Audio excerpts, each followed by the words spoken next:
ఒక పక్క జీబీఎస్ మరో పక్క బర్డ్ ఫ్లూ ఇలా తెలంగాణ ఆంధ్రప్రదేశ్లో భయాందోళన నెలకొంది. ఏపీలో గులియన్ బారీ సిండ్రోమ్ కేసులు పెరుగుతుండడంతో పాటు ప్రజలు గజగజ వణికిపోతున్నారు. జీబీఎస్ వైరస్ సోకినప్పుడు నిపుణులు ఇచ్చే సలహాలు ఏంటి, ఎలాంటి జాగ్రత్తలు తీసుకోవాలో ఇప్పుడు తెలుసుకుందాం.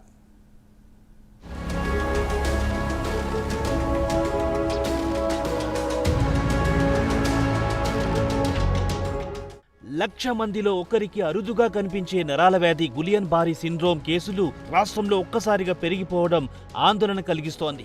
గుంటూరు ప్రభుత్వ ఆసుపత్రిలో ఈ నెల 11న ఒక్కరోజే 7 కేసులు నమోదవడం, వారిలో 2 వెంటిలేటర్పై చికిత్స పొందడంతో ఒక్కసారిగా భయాందోళనలు తలెత్తుతున్నాయి.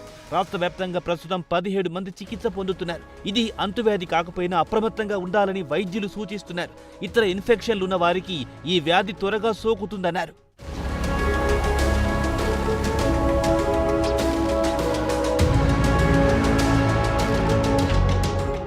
ఈ వ్యాధి తీవ్రత పెరిగితే నరాలు చచ్చుబడిపోయి పక్షవాతం వస్తుందని ముందుగానే గుర్తించి చికిత్స తీసుకోవాలని తెలిపారు.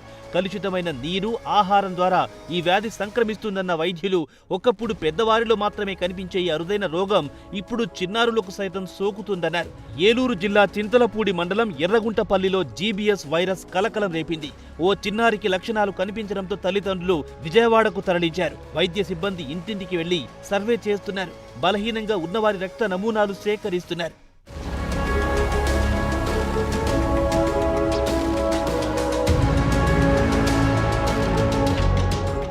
జీబీఎస్ చికిత్సకు ఇమ్యూనోగ్లోబులిన్ ఇంజెక్షన్లు వాడుతారు.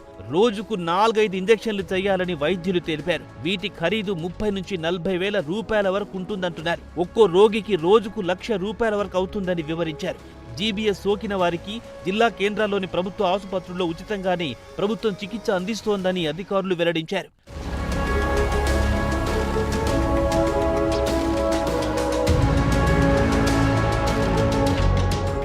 అయితే మనం వైరల్ బ్యాక్టీరియా, ఫంగల్ ఇన్ఫెక్షన్లకు గురైనప్పుడు మనలోని రోగ నిరోధక శక్తి యాంటీబాడీలను ఉత్పత్తి చేసి వాటిని ఎదుర్కొంటుంది. ఈ యాంటీబాడీలు ఇన్ఫెక్షన్లను నయం చేస్తాయని నిపుణులు చెబుతున్నారు. అయితే ఈ యాంటీబాడీలు కొందరిలో వారి సొంత కణజాలాన్ని శత్రువులుగా భావించి దాడి చేసినప్పుడు సంభవించే ఆటో ఇమ్యూన్ వ్యాధుల్లో జీబీఎస్ ఒకటని పేర్కొంటున్నారు.